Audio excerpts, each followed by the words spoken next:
अंदर से आवाज आई, जिंदा हूँ माँ जी। तो फिर मेरी चाय क्यों अभी तक नहीं आई? कब से पूजा करके बैठी हूँ। ला रही हूँ माँ जी। बहू चाय के साथ भजिया भी ले आई। सास ने कहा, तेल का खिलाकर क्या मारोगी? बहू ने कहा, ठीक है माँ जी, ले जाती हूँ। सास ने कहा, रहने दे, अब बना दिया है तो खा लेती हूँ। सास ने भजिया उठाए और कहा, कितनी गंदी भजिया बनाई है तुमने। बहू बोली, माँ जी मुझे कपड़े धोने हैं, मैं जाती हूँ। बहू दरवाजे के पास छिपकर खड़ी हो गई। सास भजिया पर टूट पड़ी और पूरी भजिया खत्म कर दी।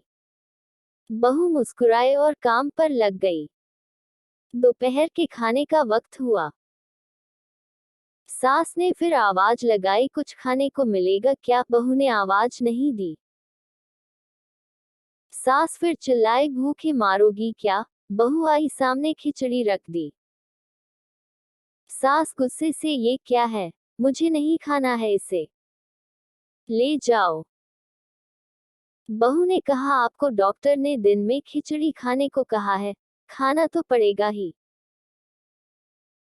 सास मुंह बनाते हुए बोली, हाँ तू मेरी माँ बन जा। बहू फिर मुस्कुराए और चली गई। आज इनके घर पूजा थी। बहू सुबह 4 बजे से उठ गई। पहले स्नान किया, फिर फूल लाए, माला बनाई, रसोई साफ की, पकवान और भोज बनाया। सुबह के 10 बज गए। अब सास भी उठ चुकी थी। बहू अब पंडित जी के साथ भगवान के वस्त्र तैयार कर रही थी। आज ऑफिस की छुट्टी भी थी और उनके पति भी घर पर थे। पूजा शुरू हुई। सास चिल्लाती, बहू ये नहीं है, वो नहीं है। बहू दौड़ी दौड़ी आती और सब करती। अब दोपहर के 3 बज गए थे। आरती की तैयारी चल रही थी। पंडित जी ने सबको आरती के लिए बुलाया और सबके हाथों में थाली दी। जैसे ही बहू ने थाली पकड़ी, थाली हाथों से गिर पड़ी। शायद भोज बनाते हुए बहू के हाथों में तेल लगा था, जिसे वो पोंछना भूल गई थी। सारे लोग तरह तरह की बातें करने लगे। कैसी बहू है, कुछ नहीं आता, एक काम भी ठीक से नहीं कर सकती, ना जाने कैसी बहू उठा लाए। एक आरती की थाली भी संभाल नहीं सकी। उसके पति भी गुस्सा हो गए, पर सास चुप रही, कुछ नहीं कहा, बस यही बोल के छोड़ दिया, सीख रही है, सब सीख जाएगी धीरे धीरे। अब सबको खाना परोसा जाने लगा। बहू दौड़ दौड़ के खाना देती, फिर पानी लाती। करीब 70-80 लोग हो गए थे। इधर 2 नौकर और बहू अकेली, फिर भी वहां सारा काम बहुत ही अच्छी तरीके से करती। अब उसकी सास और कुछ आस पड़ोस के लोग खाने पर बैठे। बहू ने खाना परोसना शुरू किया। सबको खाना दे दिया गया। जैसे ही पहला निवाला सास ने खाया तो सास बोली, तुमने नमक ठीक नहीं डाला क्या? एक काम ठीक से नहीं करती, पता नहीं मेरे बाद कैसे ये घर संभालेगी। आस पड़ोस वालों को तो जानते ही हो ना साहब, वो बस बहाना ढूंढते हैं नुक्स निकालने का। फिर वो सब शुरू हो गए। ऐसा खाना है, ऐसी बहू है, ये वो वगैरह वगैरह। दिन का खाना हो चुका था। अब बहू बर्तन साफ करने नौकरों के साथ लग गई। रात में जगराता का कार्यक्रम रखा गया था। बहू भी 1-2 गीत गाने के लिए स्टेज पर चढ़ी। सास जोर से चिल्लाई, मेरी नाक मत कटा देना, गाना नहीं आता तो मत गा, वापस आ जा। बहू मुस्कुराए और गाने लगी। सबने उसके गाने की तारीफ की, पर सास मुंह फुलाते हुए बोली, इससे अच्छा तो मैं गाती थी जवानी में, तुझे तो कुछ भी नहीं आता। बहू मुस्कुराए और चली गई। अब रात का खाना खिलाया जा रहा था। उसके पति के ऑफिस के दोस्त साइड में ही ड्रिंक करने लगे। उसका पति चिल्लाता, थोड़ा बर्फ लाओ, तो सास चिल्लाती, यहाँ दाल नहीं है। फिर पति चिल्लाता, कोल्ड ड्रिंक नहीं है, पापड़ ले आओ। इधर उधर आखिरी में उसके पति की शराब गिर पड़ी उसके एक दोस्त पर और बोतल टूट गई। पति गुस्से में दो झापड़ अपनी पत्नी को लगाते हुए कहता है, जाहिल कहीं की, देखकर नहीं कर सकती, तुझे इतना भी काम नहीं आता। सारे लोग देखने लगे। उसकी पत्नी रोते हुए कमरे की तरफ दौड़ी।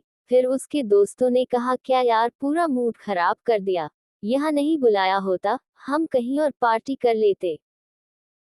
कैसी अनपढ़ गंवार बीवी ला रखी है तूने, उसे तो मेहमानों की इज्जत और काम करना तक नहीं आता, तुमने तो हमारी बेइज्जती कर दी। अब आस पड़ोस की औरतों को और बहाना मिल गया था। वो कहने लगी, देखो क्या कर दिया तुम्हारी बहू ने, कोई काम की नहीं है। मैं तो कहती हूँ अपने बेटे की दूसरी शादी करा दो, छुटकारा पाओ इस गंवार से। सास उठी और अपने बेटे के पास जाकर उसे थप्पड़ मारा और कहा, अरे नालायक, तुमने मेरी बहू को मारा, तेरी हिम्मत कैसे हुई, तेरी टांग तोड़ दूंगी। उसके बेटे के दोस्त कुछ कहने ही वाले थे कि उसकी मां ने घूरते हुए कहा, चुप, बिल्कुल चुप, यहाँ दारू पीने आए हो, जबकि पता है आज पूजा है और तुम्हें पार्टी करनी है। कैसे संस्कार दिए हैं तुम्हारे माता पिता ने। और किसने मेरी बहू को जाहिल बोला, जरा इधर आओ, चप्पल से मारूंगी अगर मेरी बहू को किसी ने शब्द भी कहा तो। अरे पापी, तूने उस लड़की को बस इसलिए मारा कि तेरी शराब गिर गई। पापी, वो बच्ची सुबह 4 बजे से उठी है, घर का सारा काम कर रही है, ना सुबह से नाश्ता किया ना दिन का खाना खाया, फिर भी हंसते हुए सबकी बातें सुनते हुए, ताने सुनते हुए घर के काम में लगी रही। तेरे यार दोस्तों को वो अच्छी नहीं लगी, जूते से मारूंगी तेरे दोस्तों को जो कभी उन्होंने ऐसा कहा। उसके यार दोस्त चुपके से खिसक लिए। अब सास बहू के कमरे में गई और बहू का हाथ पकड़कर बाहर लाई। सबके सामने कहने लगी, किसने कहा था अपनी बहू को घर से निकाल के दूसरी बहू ले आना, जरा सामने आओ। कोई सामने नहीं आया। फिर सास ने कहा, तुम जानते भी क्या हो इस लड़की के बारे में, ये मेरी माँ भी है और बेटी भी। माँ इसलिए मुझे गलत काम करने पर डांटती हैं और बेटी इसलिए, कभी कभी मेरी दिल की भावनाएं समझ जाती हैं। मेरी दिन रात सेवा करती है, मेरे 1000 ताने सुनती है पर एक शब्द भी गलत नहीं कहती, ना सामने ना पीठ पीछे। और तुम कहते हो दूसरी बहू ले आऊं। याद है ना छुटकी की दादी, अपनी बहू की करतूत। सास ने गुस्से से पड़ोस की महिला को कहा, अभी पिछले हफ्ते ही तुम्हें मियाँ बीवी भूखा छोड़कर घूमने चले गए थे। मेरी इसी बहू ने 7 दिनों तक तुम्हारे घर पर खाना पानी, यहाँ तक कि तुम्हारे पैर दबाने जाती थी और तुम इसे जाहिल बोलती हो। जाहिल तो तुम सब हो जो कोयले और हीरे में फर्क नहीं जानते। अगर आइंदा मेरी बहू के बारे में किसी ने एक लफ्ज भी बोला तो मुझसे बुरा कोई नहीं होगा, क्योंकि ये मेरी बहू नहीं, मेरी बेटी है। बहू सिसकियां लेते हुए फिर कमरे में चली गई। सास ने एक प्लेट उठाए और भोजन परोसा, बहू के कमरे में खुद ले गई। सास को भोजन लाते देखा तो बहू ने कहा, अरे माँ जी, आप क्या कर रही हो, मैं खुद ले लेती। सास ने प्यार से ताना मारते हुए कहा, डर मत, इसमें जहर नहीं है, मार नहीं डालूंगी तुझे। तुझे नई सास चाहिए होगी, पर मुझे अभी भी तू ही मेरे घर की बहू चाहिए। बहू ने अपनी सास को रोते हुए गले से लगा लिया। सास भी रो दी पहली बार और कहा, चल खाना खा ले। फिर मजाक करते हुए कहा, फिर मेरे पैर दबाने चले आना, और ये ख्याल मन में मत लाना कि सास पैर दबाने को बोलती है, किसी दिन मैं इसका गला दबा दूंगी, क्योंकि कभी मैं भी यही सोचती थी।